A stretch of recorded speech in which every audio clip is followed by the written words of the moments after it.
जोर लगा रही हैं। एक तरफ आम आदमी पार्टी चौथी बार सत्ता पर काबिज होने की पुरजोर कोशिश कर रही है, तो वहीं दूसरी तरफ कांग्रेस और बीजेपी अपने सियासी वनवास को किसी भी हाल में खत्म करने की जुगत में है। जनता को लुभाने के लिए तीनों ही पार्टियां लोक लुभावन वादे कर रही है। इस बीच बीजेपी आज पार्टी के संकल्प पत्र का दूसरा भाग जारी करेगी। आज सुबह 11 बजे पूर्व केंद्रीय मंत्री अनुराग ठाकुर बीजेपी का संकल्प पत्र पार्ट 2 जारी करेंगे। इस संकल्प पत्र में फोकस कहां रहने वाला है? युवाओं पर फोकस होगा, साथ ही साथ छात्रों के लिए भी कई घोषणाएं हो सकती हैं। युवाओं के लिए बीजेपी के संकल्प पत्र में कॉलेज शिक्षा के लिए लोन की गारंटी देने का भी वादा किया जा सकता है।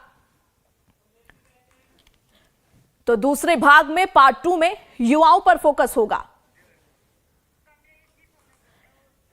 और इस खबर पर आगे की जानकारी के साथ हमारे संवाददाता कमलेश सिंह जुड़ चुके हैं। कमलेश, पार्ट 1 पहले ही जारी कर चुकी है बीजेपी और पार्ट 2 आज जारी हो सकता है। 11 बजे का वो वक्त जब अनुराग ठाकुर जारी करेंगे। क्या कुछ इस बार खास रहेगा इस पार्ट 2 में? क्योंकि देखिए, हमेशा से बीजेपी एक ही बार में संकल्प पत्र जारी करती हुई आई है, लेकिन पहली बार है जब 2 भागों में इस बार संकल्प पत्र जारी कर रही है बीजेपी।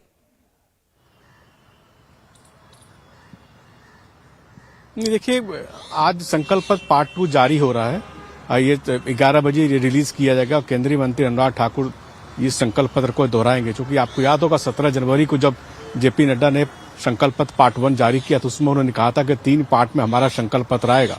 और चूंकि भाजपा का ये कहना है कि लगभग 1,80,000 जो सुझाव पूरे दिल्ली से आए हैं और 41 मोबाइल वैन के जरिए जो सुझाव दिल्ली बीजेपी के पास आए, उन सुझावों को ही समाहित कर एकत्रित कर संकल्प पत्र में लाने की कोशिश हो रही है। तो जाहिर सी बात है, आपने देखा कि पहले संकल्प पत्र में बीजेपी का फोकस बुजुर्गों पर और महिलाओं पर खास था, लेकिन इस बार अभी आज जो संकल्प पत्र जारी होगा उसमें निश्चित रूप से फ्री बिजली की कल्पना होगी, फ्री बिजली देने का वायदा होगा। और बीजेपी ने अपने संकल्प पत्र में 300 यूनिट फ्री बिजली देने का वादा किया है। इसके साथ एक ये भी कहा गया है कि 300 यूनिट बिजली जिनकी होगी उनको तो फ्री मिलेगा, उसके बाद जो 300 से ऊपर होगा उनका मीटर उन पर बिल आएगी। यानी 300 यूनिट फ्री बिजली पर किसी भी हालत में शुल्क नहीं लगेगा। दूसरी बात, जो मीटर चार्ज है उसको भी कम किया गया है। दिल्ली शुद्ध पानी के लिए 24/7 वादा किया गया और कहा गया है कि जो पानी के लिए जो कनेक्शन लगाए जाते हैं तो उसमें भी शुल्क कम किया जाएगा। इसके अलावा युवाओं पर खास फोकस होगा। युवाओं को फ्री एजुकेशन लोन देने की बात होगी।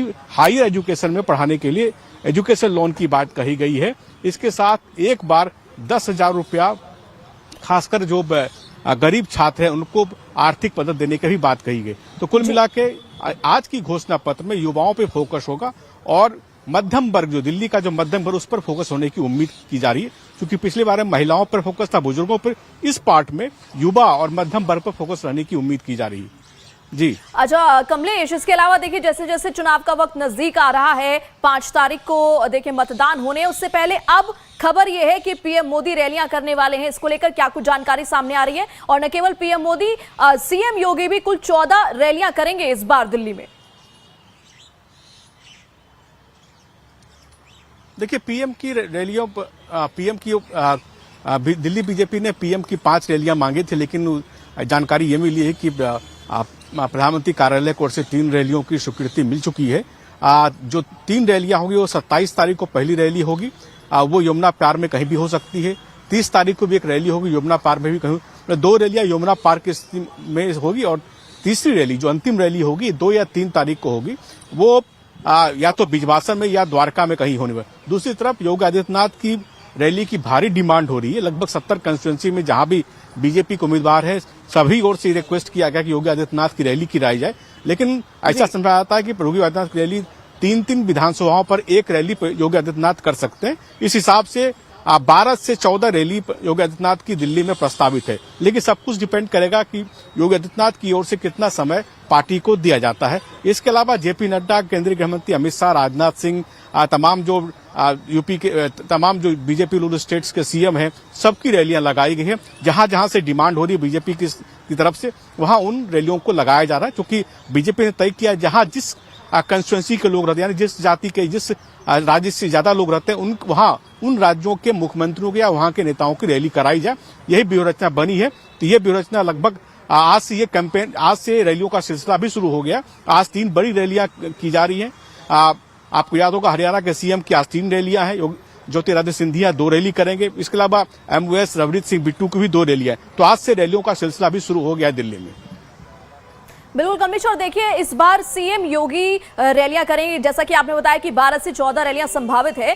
तो क्या इसके पीछे का विजन रहा होगा बीजेपी का? क्या पूर्वांचल वाला मुद्दा उठाने की कोशिश की गई है योगी को चुनावी प्रचार में जोड़कर, या फिर हिंदुत्व का कार्ड लाने की कोशिश बीजेपी कर रही है?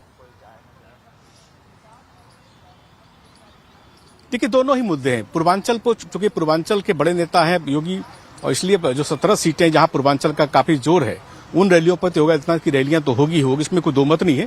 उसके साथ चूंकि योगी आदित्यनाथ हिंदुत्व के बड़े मैस्कॉट हैं, तो निश्चित रूप से जब योगी आदित्यनाथ दिल्ली में रैली करेंगे तो एक बड़ा उनका जो चुनावी प्लैंक होगा वो हिंदुत्व के आसपास ही होगा। इसलिए दोनों भी बातें कही जा सकती हैं कि पूर्वांचल को साधना है, इसके साथ साथ हिंदुत्व पर भी बीजेपी का कार्ड खेलना है। दोनों ही मुद्दे योगी आदित्यनाथ की रैली में समाहित होंगे।